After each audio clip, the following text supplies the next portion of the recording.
This is the story of how America's favorite game was born and how it became a billion-dollar juggernaut. From muddy fields in Ohio to global superstardom, the NFL's journey is full of legends, dynasties, heartbreak, and heroes. This is the complete history of the NFL. The NFL didn't even look like the league we know today when it first started back in 1920. It wasn't even called the NFL. It was the American Professional Football Association, and it only had 14 loosely organized teams. The whole thing came together in an Ohio car dealership, where representatives from teams like the Akron Pros, Canton Bulldogs, and Dayton Triangles hashed out the league's future. The Akron Pros were crowned champions that first year, but there wasn't even a real championship game. The title was awarded based on win percentage. By 1922, the league renamed itself the National Football League, but things were still rocky. Teams came and went. Franchises folded mid-season. Rosters were filled with part-time players who worked other jobs to make ends meet. Then came Red Grange, known as the Galloping Ghost. When the University of Illinois star signed with the Chicago Bears in 1925, it was a turning point. His signing sparked a nationwide barnstorming tour that drew tens of thousands to stadiums around the country. For the first time, pro football was seen as something worth watching. The 1930s brought structure. In 1933, the NFL held its first official championship game, marking the beginning of postseason football. The Chicago Bears, led by Bronko Nagurski, were a powerhouse. Nagurski ran through defenders like a freight train, and the Bears helped establish football as a tough smash-mouth sport. Rivalries formed. The Giants, Packers, and Bears traded titles. The league standardized rules, enforced contracts, and began to resemble a real business. The 1940s introduced the league's first great quarterback, Sammy Baugh of the Washington Redskins. Slingin' Sammy led the league in passing, punting, and defense in the same season. He changed how people thought about the forward pass, but the 1940s were also defined by World War II. Dozens of players went off to fight, and teams merged just to field enough talent. In 1946, a rival league emerged, the All-America Football Conference. Teams like the Cleveland Browns, led by Otto Graham and coached by Paul Brown, dominated. When the AAFC merged with the NFL in 1950, the Browns didn't miss a beat. They crushed NFL competition in their first season and won the championship. The message was clear. This was a new kind of football team. Players like Doak Walker, Norm Van Brocklin, and Tom Fears brought even more national attention to the sport. Offenses became more sophisticated, passing increased, formations diversified. Then came 1958. The NFL championship game between the Baltimore Colts and the New York Giants was broadcast nationwide. It went into overtime for the first time in league history. Johnny Unitas marched the Colts down the field with surgical precision, winning the game on a short touchdown run. That night, over 45 million Americans watched football and saw its full potential. It was dubbed the greatest game ever played, and it was the spark that lit the fire. As the 1960s began, another upstart league emerged, the American Football League. They brought flashy offenses, deep passes, and a whole new energy. The NFL was still dominant, with stars like Jim Brown, who ran through entire defenses and set records that still stand today. But the AFL had something different: style. Quarterbacks like Len Dawson and wideouts like Lance Allworth brought star power. The Chargers, Raiders, and Chiefs were building something special. Meanwhile, in Green Bay, Vince Lombardi was crafting a dynasty.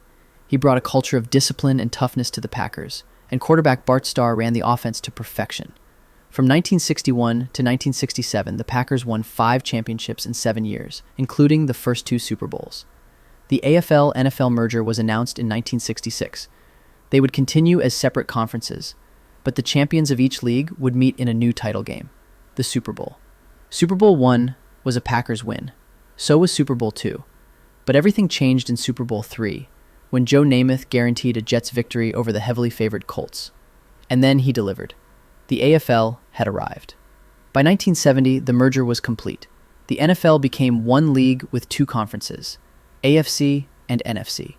The league had structure, and now it had star power. The 1970s were ruled by defense. The Steelers' Steel Curtain and Terry Bradshaw led Pittsburgh to 4 Super Bowl titles in 6 years. The Miami Dolphins, coached by Don Shula, went undefeated in 1972, a perfect 17-0 season. The Dallas Cowboys, with Roger Staubach, became America's team, and the Raiders brought swagger, toughness, and controversy. the league expanded to 28 teams, and Monday Night Football turned every week into a national event. By the end of the decade, the NFL was the most watched league in the country. The 1980s ushered in the Joe Montana era. Under coach Bill Walsh, the San Francisco 49ers revolutionized the game by introducing the West Coast offense, a scheme built on precision timing, short, quick passes, and spreading the ball around. It emphasized execution and intelligence over brute strength. Montana, a third-round pick out of Notre Dame, became its perfect operator.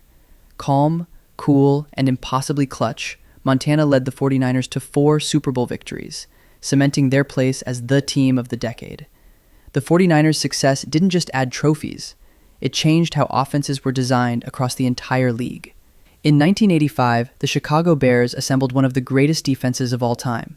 Coached by the fiery Mike Ditka and coordinated by Buddy Ryan, they unleashed the 46 defense, a pressure-heavy scheme designed to overwhelm quarterbacks and suffocate run games. Anchored by legends like Mike Singletary and Richard Dent, the Bears stomped through the league with a 15-1 record. Their Super Bowl 20 victory was a demolition of the New England Patriots. That team wasn't just dominant, they were cultural icons, and after years of carrying the team on his back, Walter Payton finally earned his Super Bowl ring, though his role in the game was controversially limited.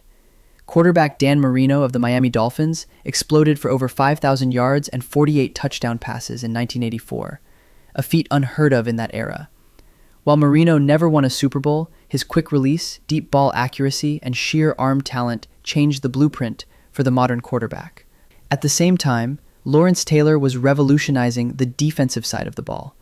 The New York Giants linebacker didn't just rush the passer, he terrorized offenses, forcing a league-wide shift in blocking schemes.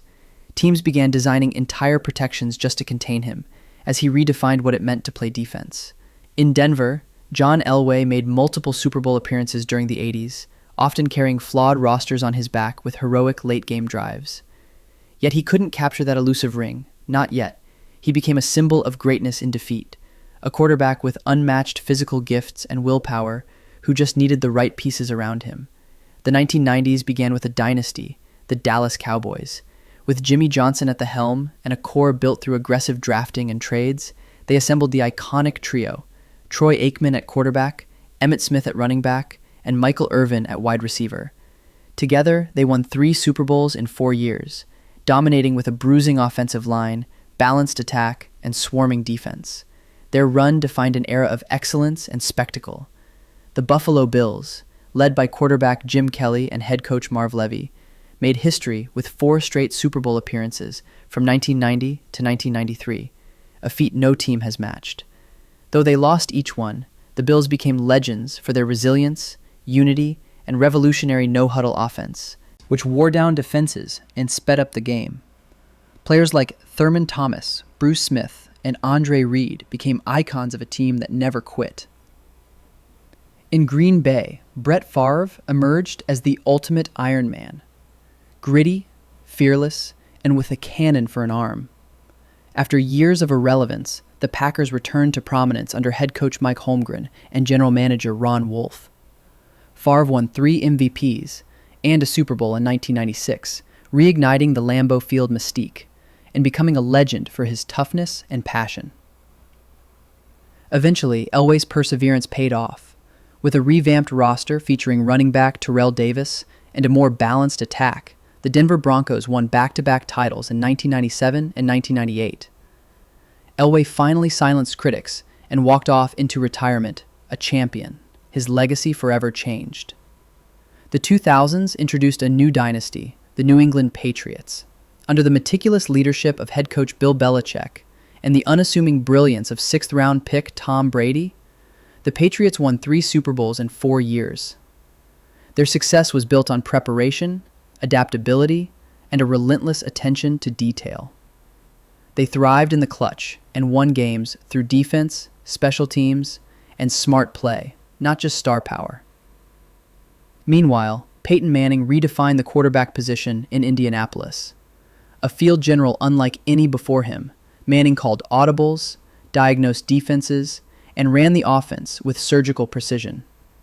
He broke records, won MVPs, and finally captured a Super Bowl in 2006.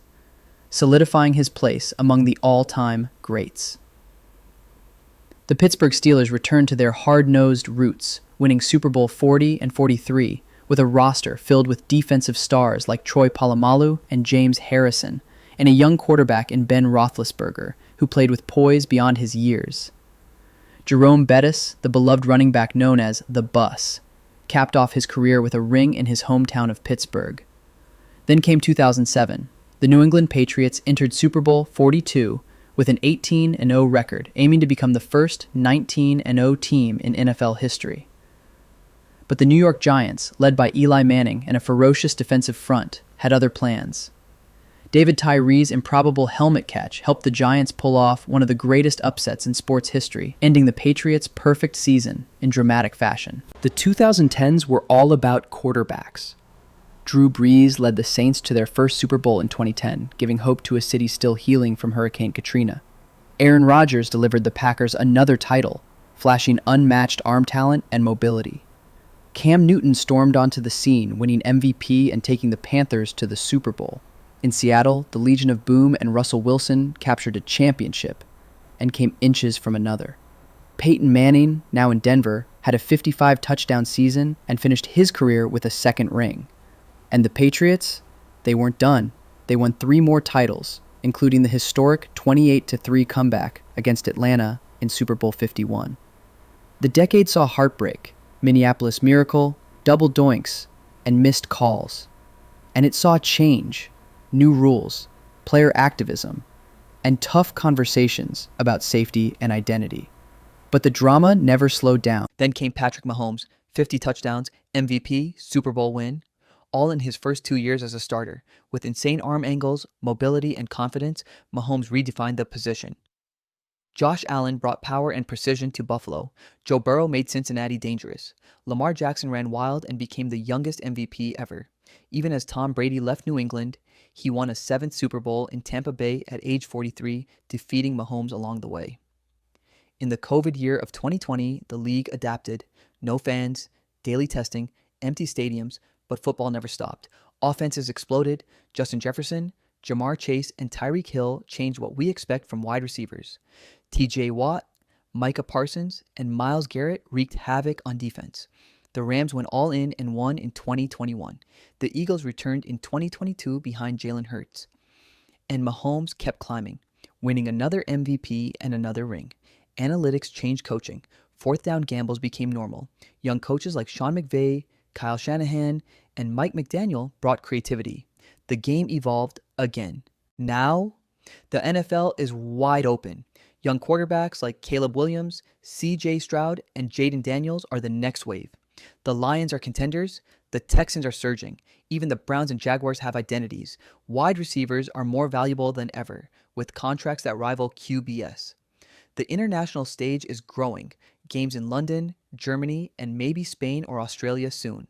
Flag football is coming to the Olympics. Streaming, mic'd up moments, TikTok highlights. The NFL is a 24/7 spectacle. The Combine is televised. Draft night is a blockbuster. The schedule release is a viral event.